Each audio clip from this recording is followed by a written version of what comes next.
Hello, everyone, and welcome to EduMatch. Follow along with us at tinyurl.com/tweettalk64 for the video, as well as on Twitter with the hashtag EduMatch. Speaking of EduMatch, if you are interested in being the person of the day, where you can build your PLN and meet a lot of really cool people, then please check out our website, edumatch.org, and you can fill out that little form there, and we will go ahead and put you in touch with other educators that have similar interests.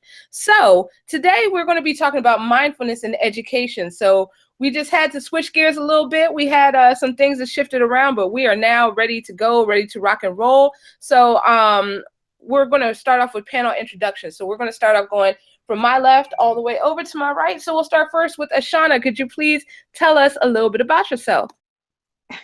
Hi, my name is Ashanna. I am currently instructional technology specialist for Prince George's County Public Schools. I taught for 10 and a half years. I started in primary, Head Start, and kindergarten, and then I taught middle school for 7th grade math for years. And that's it.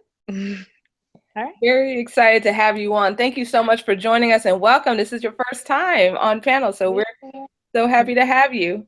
Great. And we're going to go. Thank you. And we're going to go next to Kate. Okay, hi everybody, I'm Kate.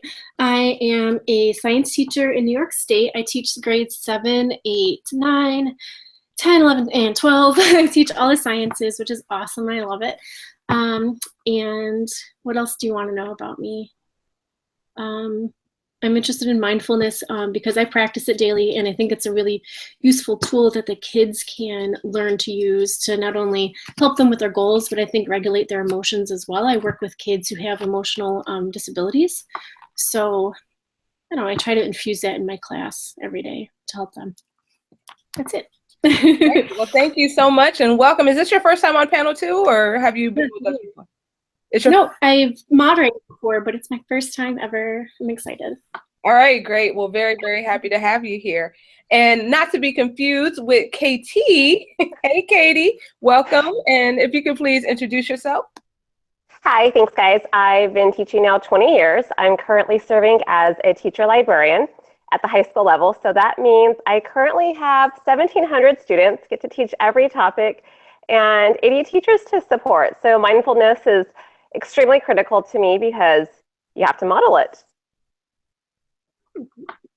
That is the truth. That is the truth. All right. Well, welcome. And welcome to all three of you. Very excited to have you all here and to tackle this topic. I know that I have learned a lot about it, and it's really helped me be a calmer person. Well, when I say a lot, I mean a little bit. So I've learned a little bit about it. So very excited to learn from the three of you. So we're going to jump right into the very first question. So if you could please give your definition of mindfulness and why is it important in education? So who would like to kick that one off? I'll go. Okay, go ahead. All right. We'll go Kate and then Ashanna and then Katie. My definition of mindfulness is simple, just being in the moment, being aware of what's going on right at that time, like not thinking ahead and not thinking about the past, just focusing on what you're doing now. And I think that's important in education because the kids are always thinking about the next test or what's coming up next week or what am I going to do next year, what am I going to do when I graduate, and I think that can cause a lot of stress for them.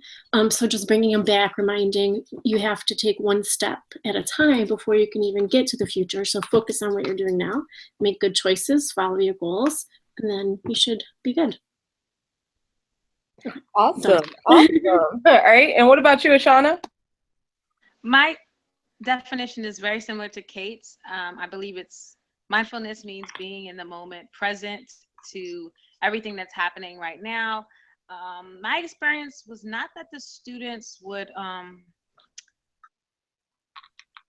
they weren't necessarily focused on the next test. They were more so focused on everything that was going on in social media. So like before they came to class, like they would get caught up in the hallway and socialize. And so it was hard for them to shut everything off when they entered the classroom. So mindfulness, I think, is beneficial to the classroom as it allows the students to get present to the moment at hand before they start the lesson and throughout as well, if possible, so that they can actually be present and receive the lesson. So thank you. Absolutely. Absolutely. And what about you, Katie? Hey, totally agree with what's been said already. I think mindfulness is really the next step in our discussions about having passion. Passion without intentionality and purpose doesn't get us anywhere. We need to be in the moment, and where those next steps, really being intentional about helping our future be better, intentional about the choices we make. Absolutely. Absolutely. So I'm hearing that common thread go through all three of your responses. Fantastic. All right. So, Kate, I saw that you unmuted. Was there something that you wanted to add to that first question? Oh, well, maybe a little bit. I think I agree with the discussion about social media. The school that I worked at last year, the kids were very keyed up with, the Instagram and the Snapchat, and it was a constant disruptor in the classroom. It was really hard for the kids to focus and shut that part of their day off and be present in the classroom. So I think that was really good for bringing that up. And then also I think in terms of the kids that I work with now, that I forgot to mention, they have a lot going on at home or wherever they're living, a lot of problems that they can't control, but it really greatly affects their daily life. So I think helping them to refocus on what they're responsible for at the moment will alleviate some of the stress of family issues and whatnot. So that's it. Absolutely. Absolutely. And sometimes just as people, we definitely have to be able to do that ourselves as well. So absolutely. All right. So what strategies can we as educators use to integrate mindfulness into our instruction? What kind of tips do you all have in terms of what to do? I know that Ashanna, you were sharing something a couple weeks ago that made my ears perk up about a strategy that you use. So we'd love to hear from you about that. Okay, so as I said, I taught middle school, and my last year teaching, I was ready to be out of the classroom. And I realized that I wasn't really incorporating things that I did in my own life.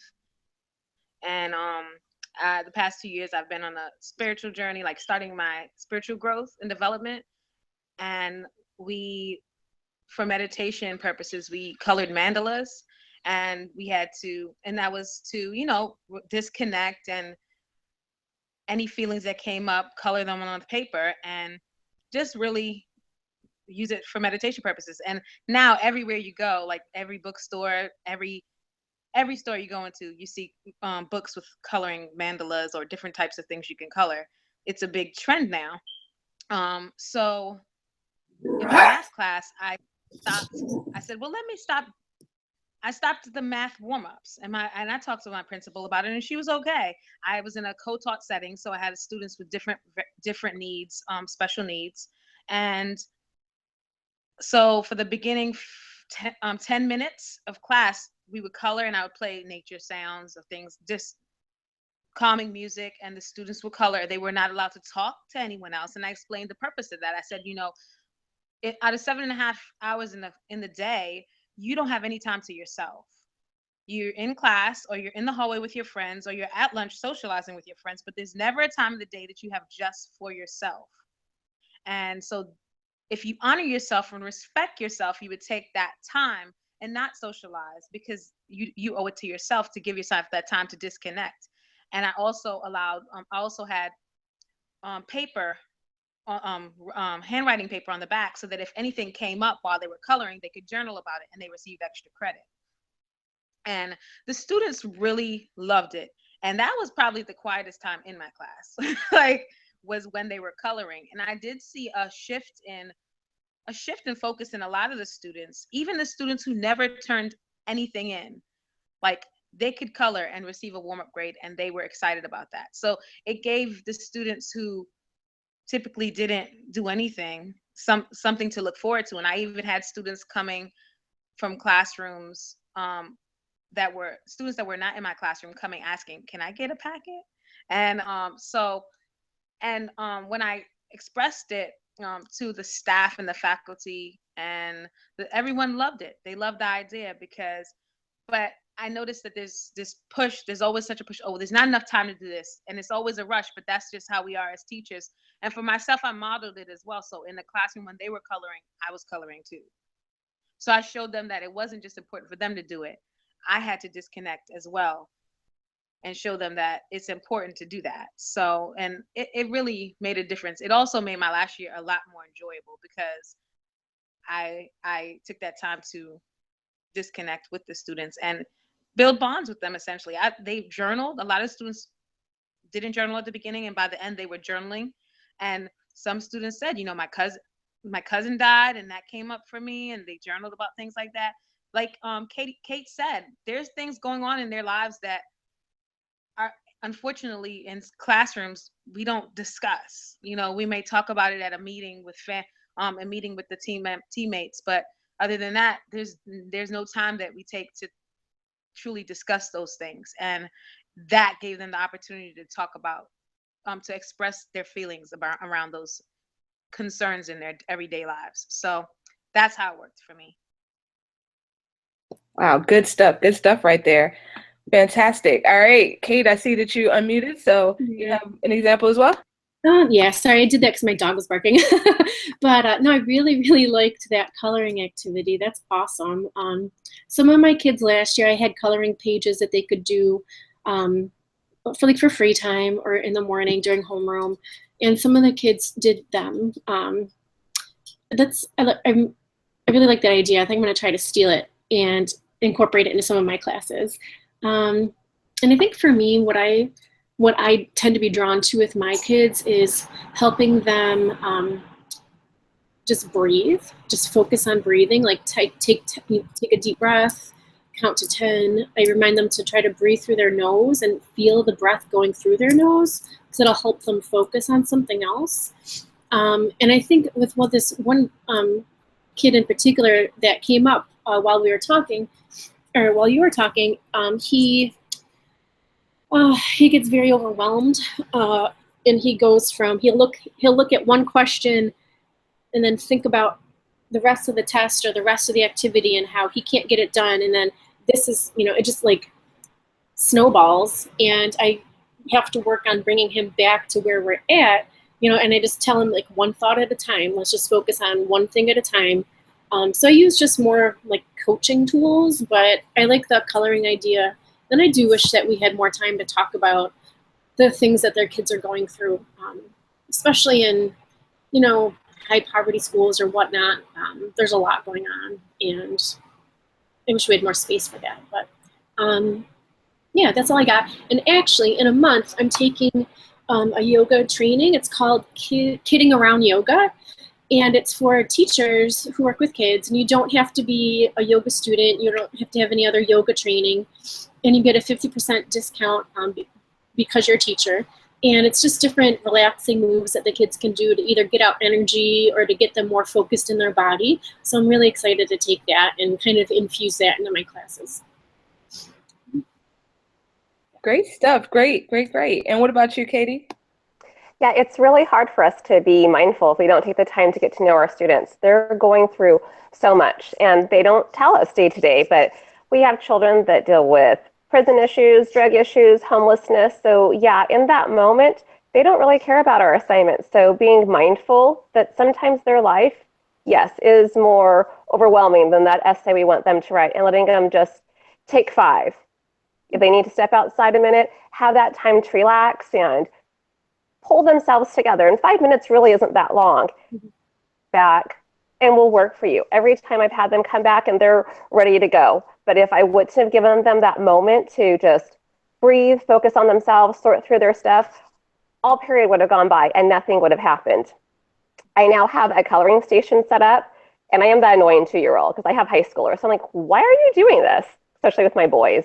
And they let me know their own words that it's relaxing, it calms them. They can just do it without being stressed about being right or wrong. And so just the little strategies to help them be themselves and not be so worried about doing something wrong can help them recenter on the next task.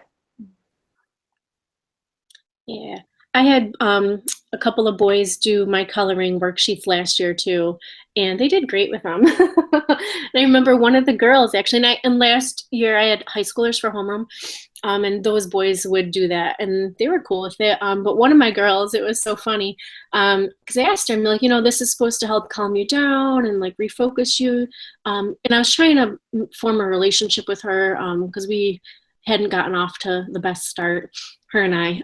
So I was trying to, build those bonds.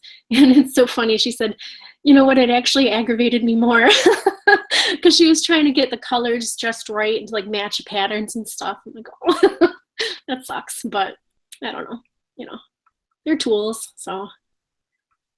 Absolutely. Absolutely.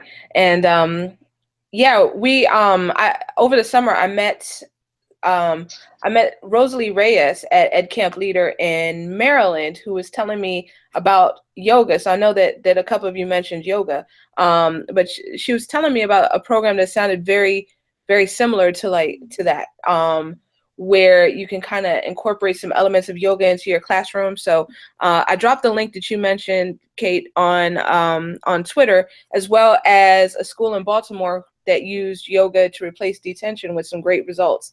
So very, very cool stuff. So let's go to our third and final question of the day.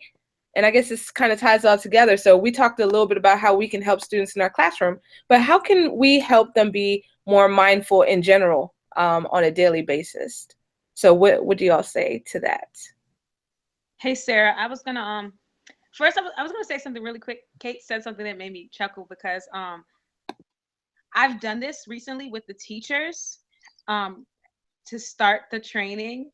And so like the coloring papers would be on their, as they come in, they would get the coloring papers and get ready for the training. And I got that same irritability from the teachers. Like, why are we doing this? Why are we coloring? And it's just so, they don't want to shut off either. But it's to me, that's a great representation of just what the students are going through, and even to get that through their mind. Like teachers eat through they go through their lunch, they go through they work through their lunch, they work through all their free time in the day, and when you give them a time to disconnect, a lot of them are irritated by that. They were like, I don't want to color. And so if for myself, I believe we need to get that shift in the teacher's consciousness in order to really be able to develop it in the student consciousness. Because if the teachers don't buy into it, then they're less likely to incorporate those techniques in the classroom. And so if it's always go, I have to meet these deadlines, I need the students to pass this test, then how likely is it that they're going to say, oh, let's take a minute or two to breathe and disconnect from the day? So that's just that brought that up for me, is that is really important for us to stress the importance to the educators, that it's important to disconnect. And to go on to the next question, what was the question again, Sarah? It was, how can we help students be more mindful on a daily basis? I think it'd be important to teach the parents the techniques as well, because we're in such a technology-driven world. As much as I love technology, I know how much I get disconnected from the world with it. I feel like my students just reflected to me the same way that I show up. So, how resistant I can be to just being still and present and enjoy the moment. And I think if we start teaching this to the parents and to the administrators and to the educators and emphasizing the importance of it. So if I'm going to tell the educators and the administrators and the parents that it's important, then model it. So if there's a presentation about having the students be more mindful, then it should incorporate some mindfulness techniques. So, that just makes sense, right?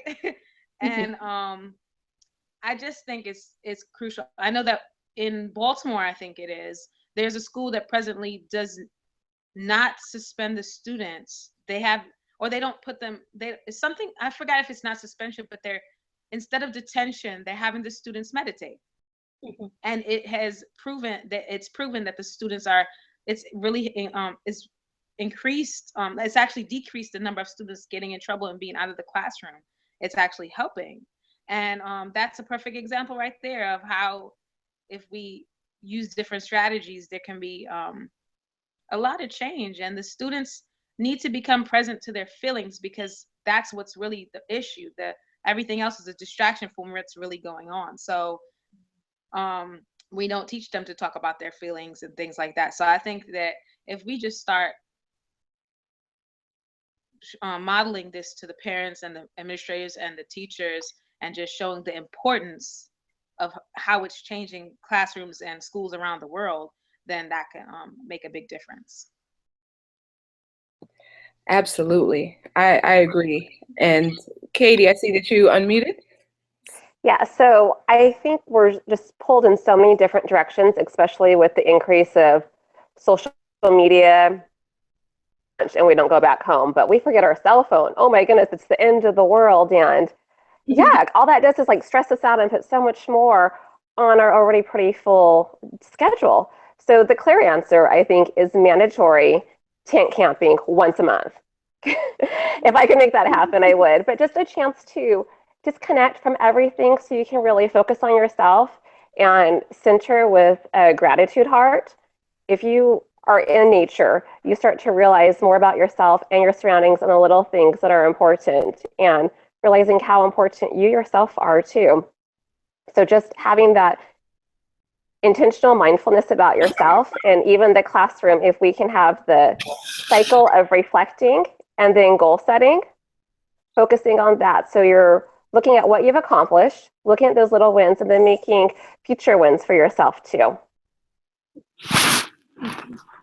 Yeah, I did a goal setting activity in part of my like opening day or opening week activities with my kids, and some of them came up with some good stuff, some didn't have anything, but it's something that I wanted to revisit maybe every quarter, and go on and say, okay, so this was your goal at the beginning of the year. How has it changed? What is your goal now? Has it changed? And if you didn't write anything down in the beginning, what can you write down now? So I think that'll be interesting. And then what was I going to say? Shoot. Oh, I don't remember, but I think, yeah, just making sure that we model it and we practice it for the kids as well, because it'll show how important it is to us, and then we'll have buy-in, right? And then we can tell other teachers, our administrators about it, and parents. And I think getting the parents involved would be really awesome, because then hopefully it'll model that at home for them too, and it'll probably help the parents, because the parents aren't immune to what the kids are going through. They're going through the same thing. So maybe it'll help with that as well. And I really like the one school that you were talking about that does meditation instead of suspension. That's awesome. We have a restorative justice program at our school, and we haven't suspended anybody in quite a while. So it's just, bringing it back to those feelings. What were you thinking in the moment? What were you trying to achieve? What were your goals? Just getting kids to really think about like the metacognition and what's behind all that distraction. Like you said, like all of those things that we have really serve to distract us from what could be really going on. So. Absolutely. Absolutely. These were all fantastic reflections. So definitely want to thank all three of you for being here tonight, as well as people on Twitter who were tweeting in their comments, and some of them were talking about the whole reflection piece as well. So that's a great thing to mention. So thank you to everyone on Twitter. Let me see, my phone is kind of making all kinds of noises. I will be sure to edit this part out before we put it on iTunes.